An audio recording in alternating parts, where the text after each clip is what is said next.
All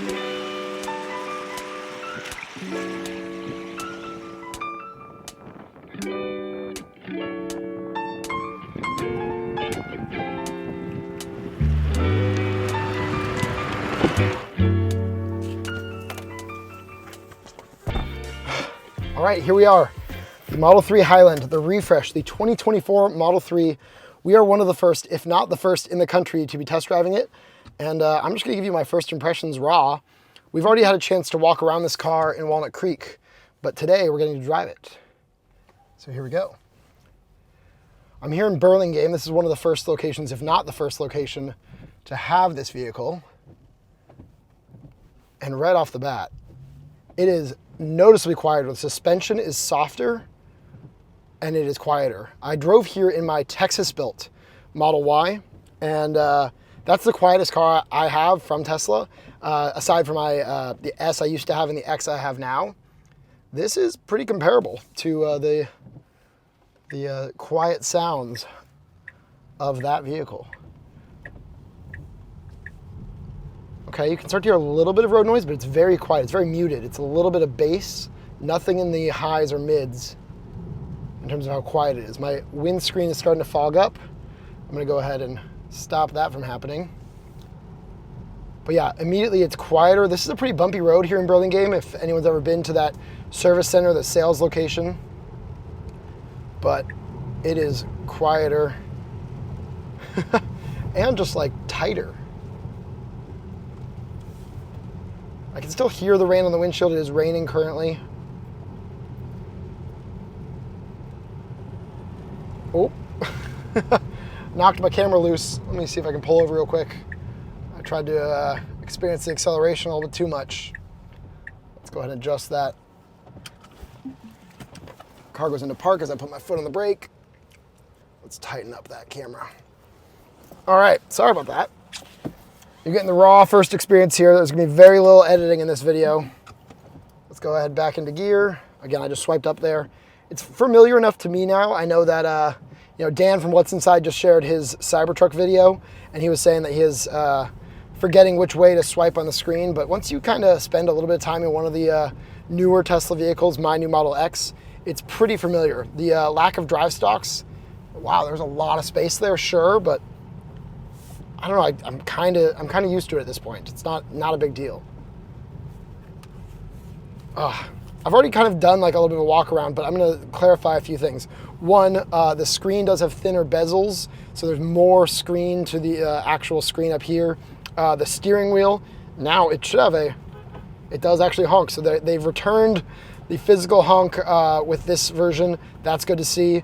There's a camera button here that pulls up my rear view cameras, both my back facing and the side, which hopefully I'll be able to pull the footage from that USB drive and actually show you guys some of that. So I'm gonna go ahead and make sure I'm saving that. Dash cam, boom, saved, awesome.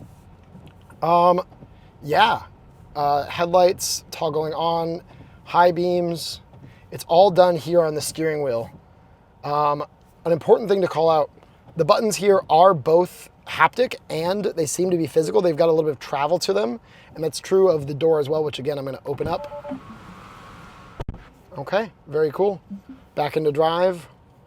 There's a couple other things I can do. So it automatically is guessing which direction I wanna go next. It's got that mode turned on, so I can push the pedal to just immediately go back into drive after being in park and opening the door. That was kind of cool.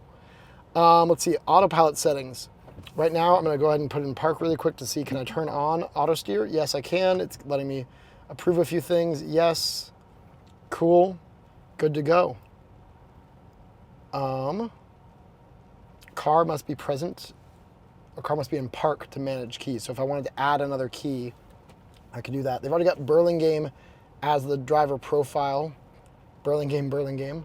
Synced 2 hours ago, so it looks like they may have just gotten this car 2 hours ago here in Burlingame. I go ahead and shift into drive. Yeah, I mean, it feels like a Model 3. Let me do something with the ambient lighting. What can I do with that? So let's see, displays. I forget what that is. Lights, ambient lighting, boom. Oh, okay, so it seems to be ambient lighting. Why does it keep on going away? Do I have to change a setting? Ah, it was on auto, now it's on. Okay, there we go.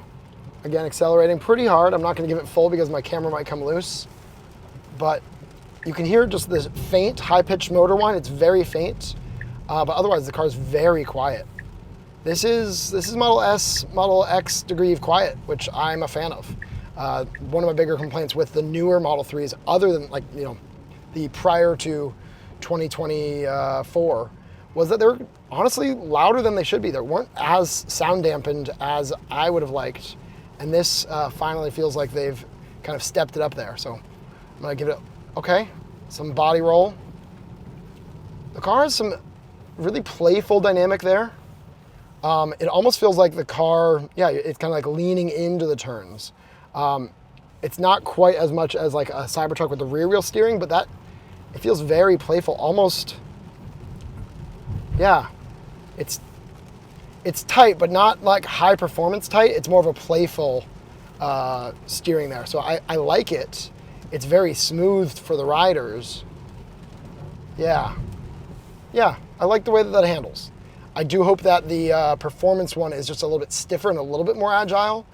So I don't know what they would do in the linkage to make it just a little bit stiffer, or in the suspension specifically to make it stiffer, but yeah. I don't know if you guys can see like the center console here. The cup holders are always present, unlike the Model X or Model S, where you could kind of pull them back.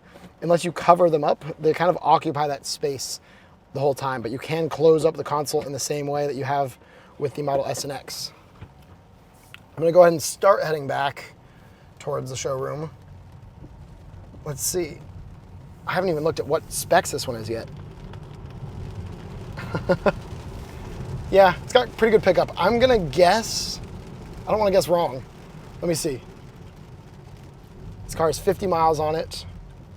And this is the Model 3. So this is actually just the rear wheel drive, so good. Yeah, I was afraid I was gonna guess wrong and this was gonna be the dual motor, but yeah, this is the standard range Model 3. It does have the smaller, I believe 18-inch wheels on there, the kind of updated design, and yeah, overall, I think like, oh, seats. There's noticeably more bolstering on the sides. Not a ton, as far as like for wider people, you're definitely gonna like feel that there's more bolstering, but I think it's actually in really good ways. Oh, my thighs are more supported. There's just ever so slightly more thigh support, which I like. I know taller people really like, but I definitely like that. And right now there's no floor mats in this car, so I don't know what's going on with the floor mat situation, but it's got doors very much like my Austin-built Model Y, and that there's cloth kind of in through the door. Yeah, I'm just trying to think of anything. Hopefully I'm getting every question that people want to hear, but mostly it's a Model 3 with, oh, I just keep on coming up with new things. The textile material here on the door and on the dash. On the door, it feels very normal. It almost feels like Alcantara. I don't think it's a big deal at all. I hope it's relatively easy to clean, especially with my rental fleet. I hope that that's easy to clean. And then the one on the dash, that's the one I'm not as big of a fan of. It just kind of feels like it was plopped there.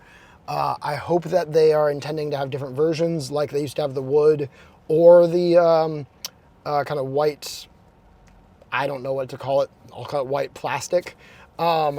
This cloth here, to me, is not the most attractive. That actually does take away from the overall design, especially since it's not edge to edge.